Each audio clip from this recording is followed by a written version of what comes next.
There is maybe nothing Odell Beckham Jr. cannot do. We've brought you guys on TYT Sports the Odell Beckham Jr. dunk video in which he mocked LeBron James, and he's truly supreme athlete. Recently, I think he was mocking him. Well, I'm sorry, I should have said not mocking, honoring him. Honoring him or imitating him. Yeah. And whilst we're on that point, I'm just going to reiterate, he does all these amazing things, but still not the most well-known Beckham in the world, unfortunately. And never will be. And who would that be? Of course, Romeo Beckham, David Beckham's son. Oh, okay. I was going to say, I always use Ben's line if we talk about sports here on TYT Sports, but that would be too mean because I also do the football coverage. I know. You'd ruin all your built fan base of soccer. We move forward. So, St. Jude's celebrity softball game takes place at Provident Bank Park in Pomona, New York, home of the Rockland Boulders. Ben, they play in the Canadian Independent League. Sure. Can you name one other team in the Canadian Independent League? Without looking at my notes. Well, first of all, the Canadians. So I'm going to go off the board here. That's good. I do know an answer to this question. Okay. The New Jersey Jackals. There, nice, very nice. Impressed. That is correct, Yeah. Ben. The Ottawa Champions and the Quebec Capitals were the ones I thought you'd go with to be safe. But isn't there's like a crazy French team in there too? I believe so, but I can't. That's why it's like I'm not going to bother pronouncing it. I'm your native French correspondent. I could probably pronounce it. Troy Rivard. You probably can't read. You can't read my handwriting, so don't even try. But in the meantime, while they do, Ruvenara. yeah, nice try. That's your writing. That's not me. Yeah. You gave it a shot anyway. In the meantime, let's take a quick look over at Odell Beckham Jr.'s 90-mile-an-hour fastball. Oh my gosh, that was a strike? Oh yeah. So at the softball game, It was 91 miles an hour. it was 90 miles an hour. I don't believe it. It was clocked at 90 miles an hour. I don't believe it.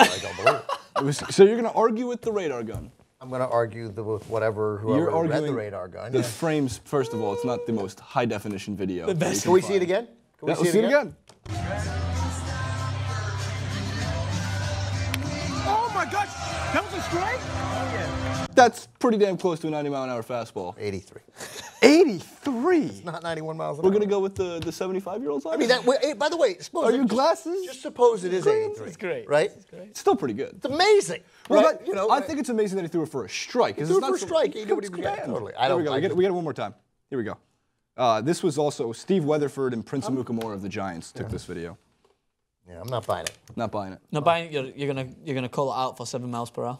Yeah, I'm 7 or 8. That seemed like it just didn't seem 90. But anyway, good for him. He's a tremendous. Yeah, so it really starts to beg the question that, like the Deion Sanders and Bo Jacksons of the world, is Odell Beckham Jr. potentially going to be a two-sport athlete, or do you think he would be a great two-sport athlete? I I want to say baseball and football, that's the sport. It's not like I don't think he's going to go over to the basketball world. It seems like these two-sport athletes stick to baseball and football. Yeah, well, I mean, one of them, you know, I guess there's less spillover. You know, basketball. Well, you'd have to finish basketball. You'd have to finish football and then join basketball, whereas you have to finish baseball and then finish baseball and then you join the NFL. That's what those guys did, for the most part. But I don't know. I guess he could. I mean, if he could throw 91, if you can throw 91, you could throw it for a strike. He could. I imagine that it's one thing if, like Bo Jackson and Deion Sanders, if they were outfielders, having a pitcher and letting him hurt his arm would seem like a thing the Giants would not be Too happy. would not be into. Because, you know, if he has to have surgery, you know, whatever, even though you don't need your rotator cuff to be, or your elbow to be in great shape to play football. You can't have surgery. You're going to miss the season. Yeah. And just like every other player in baseball, they're probably going to get Tommy John. Here's my question about this, is that with the sheer athleticism that is needed to perform at the highest level in the NFL now, how much could it potentially hurt his career as being one of the greats in the NFL? Because the offseason, as I watch interviews with Rob Gronkowski and these guys, that's a time where your season's really made. And you watch LeBron James for basketball, you have to continually make yourself better in order to perform at the highest level. So I just want to know, obviously he's an insane athlete, but how much time could he spend focusing on another sport when he's trying to perfect how great he is at one specific sport? It's a good point because if I were a general manager of any team, I would never and try to do everything I could to not let my players play for another sport because exactly as you just mentioned, I would want them focusing on the offseason. Of course, everyone needs vacation. Everyone needs time off. That makes sense. Yes, you have to work out in the offseason and you have to make yourself excellent. What is the offseason routine of a wide receiver and playing a professional sport? First of all, Rob Gronkowski, there's something wrong with that guy, right? So, but I mean, no, there is. Like, and so I mean, but you know, if if you're playing baseball, you're working out. I mean, you're not, you know, it's not, you're not going to Cancun. Yeah, but you're also, if you're playing baseball, you're taking your practice, your reps, batting practice. You're taking your ground balls, which is different than running your routes in football and obviously different types of workouts. It's just lifting weights and staying in shape. You don't need to run I disagree with that. I disagree with that. I don't think it is just lifting weights and staying in shape. I believe when these guys want to get better, I mean, we've seen DeAndre Jordan this offseason has stated that he wants to work on his post moves. If he was playing baseball, he wouldn't be working on his post moves. But what about his free throws? I was going to say, there you go. Look at He's already said he doesn't care about free throws. Yeah, well, that's a huge Chris Paul mistake. told him. Right. We have another video real quick, by the way, that we want to get to, which is the LeBron James imitation dunk.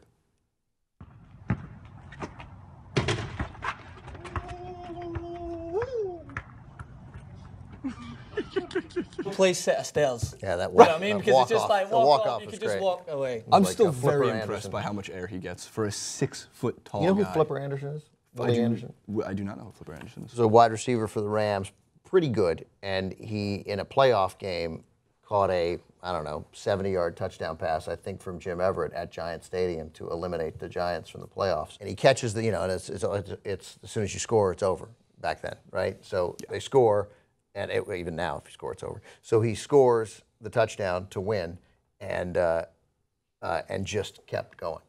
It's one of the great. Oh, it's that's great. fantastic. Like just, I mean, he didn't slow. That's he amazing. caught the It's a touchdown. He walk-off threw the in ball. football. He ran out. He ran down the tunnel. The Rams were all on the field. It was just, yeah, it was great. He also, I think, has unless he got beaten recently, he had for a long time the most receiving yards ever in a single game, like 330 something. Wow. Solid, Interesting. Yeah. So, Jay, New York Giants could use him still.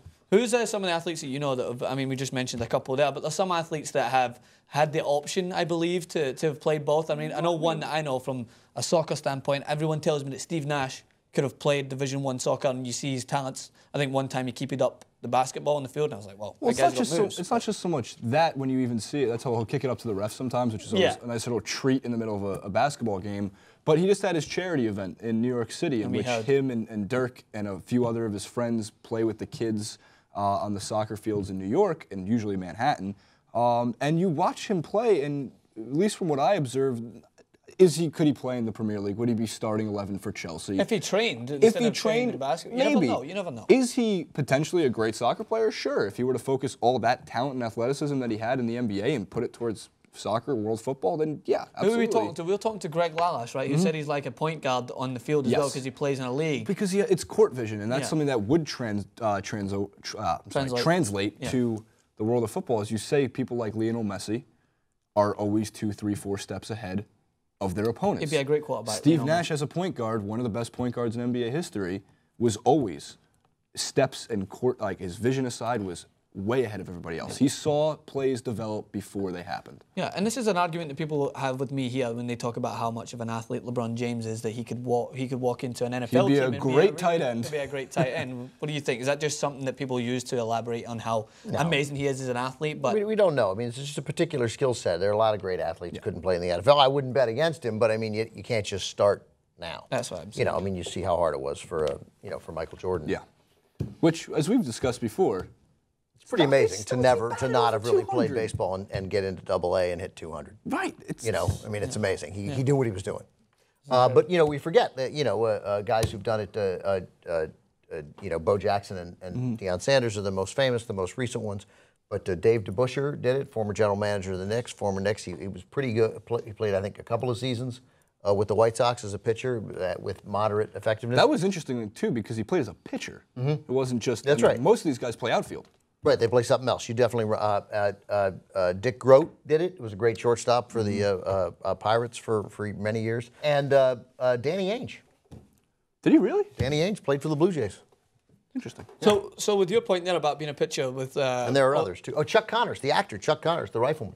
You know, Chuck Connors played... we considering acting a sport? No, but he played baseball and basketball. He was drafted by the Celtics. I mean, a lot of these guys, when they play in high school, they play multiple sports, and I want to say there's a whole bank of players we're probably not even discussing that get offered scholarships or at least the opportunity to play multiple sports in college. You went to college. Somebody on your team played all three different sports. Yeah, and that's an American culture here, which is both a blessing and could be a curse, because some of these players that maybe focus in high school, overworking themselves, they don't ever focus on one particular sport that they could have been great at. But I know there's a couple in the media, people like to say that Russell Wilson could have played with baseball, but then you're telling me he wasn't striking exactly the best. But I mean, he didn't look great, but he does. I mean, when you put on the uniform, you're like, that's a baseball player. He looks, it doesn't take anything away from him. Again, you focus the time and energy on it, probably yes. Yeah. With some of these athletes. So Chuck Connors, by the way, here's what I didn't know about Chuck Connors. He was drafted by the Bears, too. He played for the Celtics. He played for the Dodgers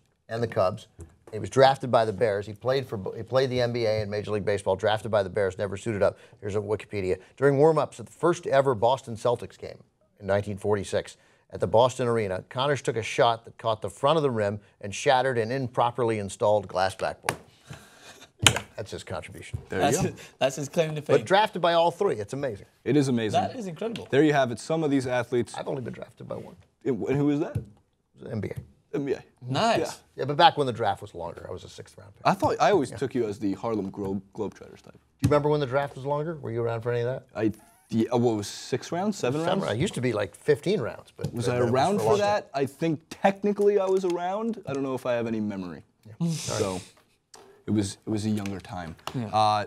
Francis, Ben, Jason, TYT Sports here. Make sure to leave all your comments in the comment section below regarding the two-sport athlete. What do you think of Odell Beckham Jr.? Who do you think was the greatest two-sport athlete of all time? Not 91.